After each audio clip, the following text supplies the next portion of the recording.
could sit around a table and try to figure out how we can do this kind of activity inside an unfiltered water supply and make it all work is How many times do you go into a restaurant and they say, do you want bottled water or tap water? I don't think I've had dinner with somebody in the last 20 years who said, oh, I like the bottled water. People go to a restaurant because they get to have the tap water. It's beyond ludicrous. People look forward to it. It's part of their dining experience. I'm trying to, keep myself composed, but speaking as a geologist, as an environmental scientist, as a policymaker, this is insanity. And that makes this the #1 environmental crisis that we face in the city. Although thousands showed up at public comment sessions, the state's Department of Environmental Conservation was unresponsive. There were hours and hours of hearings at City Hall. New York City must rely on the New York State DEC, but there's a real question of whether the agency is up to the job. DEC has not proposed a single new regulation. I look at as our watershed system as our holy grail. But no one from the state's Department of Environmental Conservation came to the city's hearings. I want to direct staff to put a call into DEC Region 2 and to say that all these people are still in the room. We want someone from DEC in the room.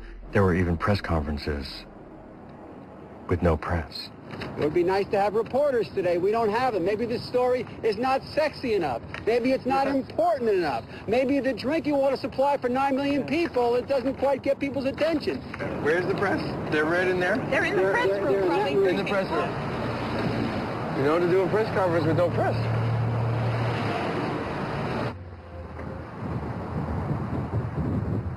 I'd heard that the United States Congress was convening a special session on unconventional shale plays, especially how they related to water contamination and Diana DeGette and Maurice Hinchy's FRAC Act, a piece of legislation that's 1 paragraph long that simply takes out the exemption for hydraulic fracturing to the Safe Drinking Water Act. All we have to do is think back, because there was a realization back then of how the kind of drilling that had been going on for more than 20 years was having a negative impact. It was poisoning wells. It was making people's lives very, very difficult and dangerous. As the situation with energy changed, the drilling for natural gas was pressing to be able to do it in the least expensive way so that they could have the highest profits, rather than being honest and open about the kinds of things that they were doing. You know, you have to have more information, more details, more understanding. You have to have the people who are doing it being honest about what they're doing. Somehow, from my back porch across the nation, I was going to wind up in the halls of Congress and finally have a chance for industry and lobbyists to express themselves in this film. The Subcommittee on Energy and Minerals will now come to order. In recent months, the states have become aware of press reports and websites alleging that 6 states have documented over 1,000 incidents of groundwater contamination resulting from the practice of hydraulic fracturing.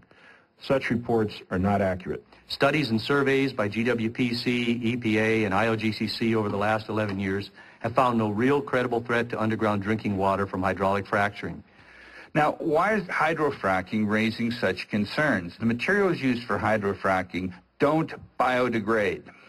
Once they're in the environment, they're in the environment to stay. If just 2% of these hundreds of thousands of wells go south in some way or another, that's thousands upon thousands of incidents, and I invite questions about that. What Mr. Appleton is doing is searching for a problem that does not exist, because looking at all these other examples in all these states, there has not been a problem with hydraulic fracturing. And I'm proud that I'm supported by the oil and gas industry because they employ a lot of people in my state, and I'm going to stick up for them. And I'm tired of people trying to shut down an industry when they're not educated on the facts. And if you weren't able to do this hydraulic fracturing, how much more would we be dependent on foreign oil and terrorism? I'm not aware of any documented cases where hydraulic fracturing has failed. Your time's expired. So, Congresswoman DeGette. Thank you very much, Mr. Chairman. Out west, we've had a lot of experiences with different kinds of mining techniques that have caused human health risks and severe environmental damage. Now, Mr. John, you say that hydraulic fracturing absolutely does not pose a threat to drinking water. So if that's true, why would you object to the disclosure of the chemicals used in the fracking process under the Safe Drinking Water Act? As I mentioned earlier, the information packets that we provide to the... Why would you object? If it's perfectly safe, why would you object to disclosure of the chemicals that are used? What I was saying was that we have disclosed today and prior to the hearing... Which chemicals are used? Yes, ma'am. In each process? They're listed in a fact sheet that's been provided by Chesapeake. In that case, you would have no objection to my bill. We've supplied that information. So would you have an objection to my bill then, since you've already supplied that information? I'm not personally familiar with your bill, ma'am. It makes chemicals used in hydraulic fracturing subject to the reporting requirements of the Safe Drinking Water Act. As stated earlier, we believe that the current regulatory framework... We believe the current regulatory framework... So yes, you would object to my bill, because you don't think we would need to report it under the Safe Drinking Water Act, even though you say the chemicals are safe. Correct? Correct. Okay. How about you, Mr. Kell? Are you saying that hydraulic fracturing fluids cannot possibly be to blame for water contamination seen in cases across the country? Allegations that were presented through certain media outlets relative to 6 specific states. We did not survey all states that have oil and gas activity, and therefore would not make the statement that no one has ever identified. Thank you very much, Mr. Chairman. All right, Mr. Hinchy. Mr. John, I just want to follow up on some of the things that were just being talked about. And I know that your company is engaged in a lot of hydraulic fracturing. What chemicals are used in the process? If you would indulge me to pull it from the sheet and to be sure that I read it correctly, I wouldn't want to offer something from memory that was incorrect. Please speak a little closer to that mic. We want everybody to hear you. Thank you, sir. We've listed... Do you want me to go through all of them, sir? I'll start with hydrochloric or muriatic acid as a chemical that would help dissolve some of the muds in the wellbore. We would use an antibacterial agent such as glutaraldehyde. We would have a need for a breaker that would take away some of the viscosity from our fluid that we would use an ammonium persulfate. We would need a corrosion inhibitor to allow the casing strings and the pipes that we use to be preserved. What's the corrosion inhibitor? Testing my site here, it's dimethyl formaldehyde. The cross-linker that we would use would be a borate salt. Then use also a friction reducer, petroleum distillate, an iron control agent in some applications is citric acid, potassium chloride. We would also use an oxygen scavenger. I wanted to ask Mr. Appleton if you're aware of any of the independent empirical research that has been conducted that in any way suggests that fracking does not pose a risk to water supply. Anytime you put chemicals like are used in fracking into the environment, it's a risk to water supply if they're not properly regulated.